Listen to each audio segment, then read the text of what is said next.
Maen nhw'n dweud bod cwrdd a'ch arwr yn beth peryglus.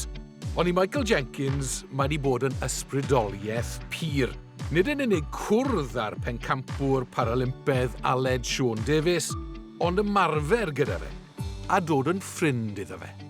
Oedd fi wedi gwylio Gêm y Paralympaidd 2012, a wedi nes i gwylio Aled. Fi wedi cael poster o fel mam fi. Felly dyfes di lan gyda Aled fel arwr i ti yn y bôn? Ie, o fi jyst eisiau bod fel Aled pryd fi'n fach, ac nawr fi yn. Yna'n really cool. Mae hwnna i fi, dweud y gwir, yn rhywbeth sydd yn anhygoel achos fi wedi fod yn neud hyn nawr ers 2011 yn proffesiynol. Medlau'r cyntaf yn Llundain, a oedd Michael yn dweud oedd e'n gwylio fi ar y teledu yn neud hynna. A chi ddim yn gweld sut chi'n ysbrydoli y plant yma'n dod trwy. Ni ddim gallu credu y look o just ffeindio person sydd gallu fod yn rhywbeth special iawn. A nawr ni'n gweld e'n torri recordiau y byd, mae efo dyfodol enfawr. Esbonia beth ddigwyddodd dros y misoedd diwethaf yma? Fi'n cael cystadleuaeth yn Ffrainc, ond nes i torri'r European record gan 7 metr. A wedyn nes i dod nôl adref i Caerdydd i wneud competition arall. Nes i taflu 55-92, dwi'n credu. A oedd hwnna wedi taro'r world record gan 3 metr. Oedd e'n amazing.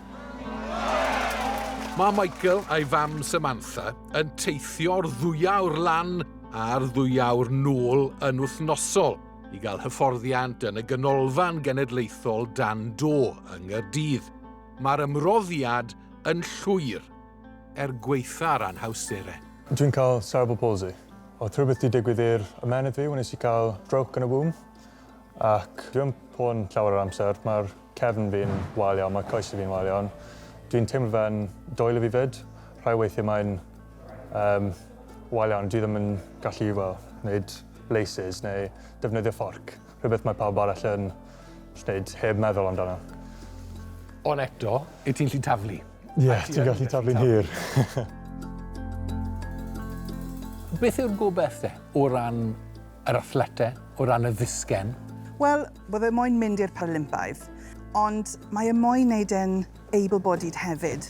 So bydd e'n hoffi mynd i'r Olympics a'r Paralympics. Sim lot o pobl yn athletaidd yn gallu wneud hwnna, ond mae fe wedi bod yn dda dros y ddau, a bydd e'n cadw fynd gyda'r able-bodied nes bod e ddim yn gallu. So ie, mynd i'r ddau.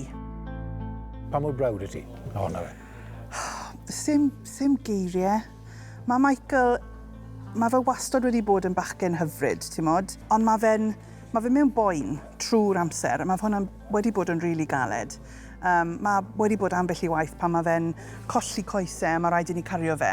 Mae fe'n gallu mynd yn grac gyda'i hunan. Mae byth yn mynd yn grac da ni, ond grac gyda'i hunan, just achos bod e'n ffeili wneud pethau. So i gweld e'n wneud pethau fel hyn, a gweld shwt mae fe'n effeithio pobl o amgylch mae calon fi'n llawn. I fi yn y feddwl i'n dychmygu rhyw fath o fyd delfrydol.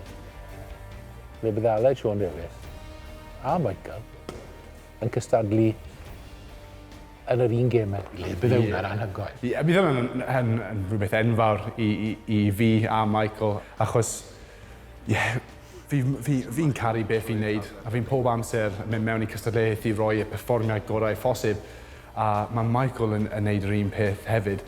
A ni wedi fod yn ymarfer, a fi wedi gweld y journey yma wedi fod arno. Fi'n caru os ni'n gallu neud gyda'i gilydd i dweud y gwir, achos fi'n gwybod beth mae Michael gallu neud yn y dyfodol. Mae'n gallu newid popeth, felly os ni yn cael siawns yn y dyfodol, cyn i fi gorffen, fydd hwnna'n anhygoel. Mae fe'n meddwl popeth i fi. Dwi'n caru wneud dwi'n wneud llawer o ffrindiau mas o fe. Ac mae fe'n wneud fi'n teimlo'n dda. Mae'n wneud i fy hapus. Dwi wedi cael llawer o problemau gyda mental health dros lockdown a pethau fel mae llawer o pobl wedi. Gallu dod fan hyn a just taflu, gadael popeth mas fyna, a fe jyst yn teimlo'n amazing.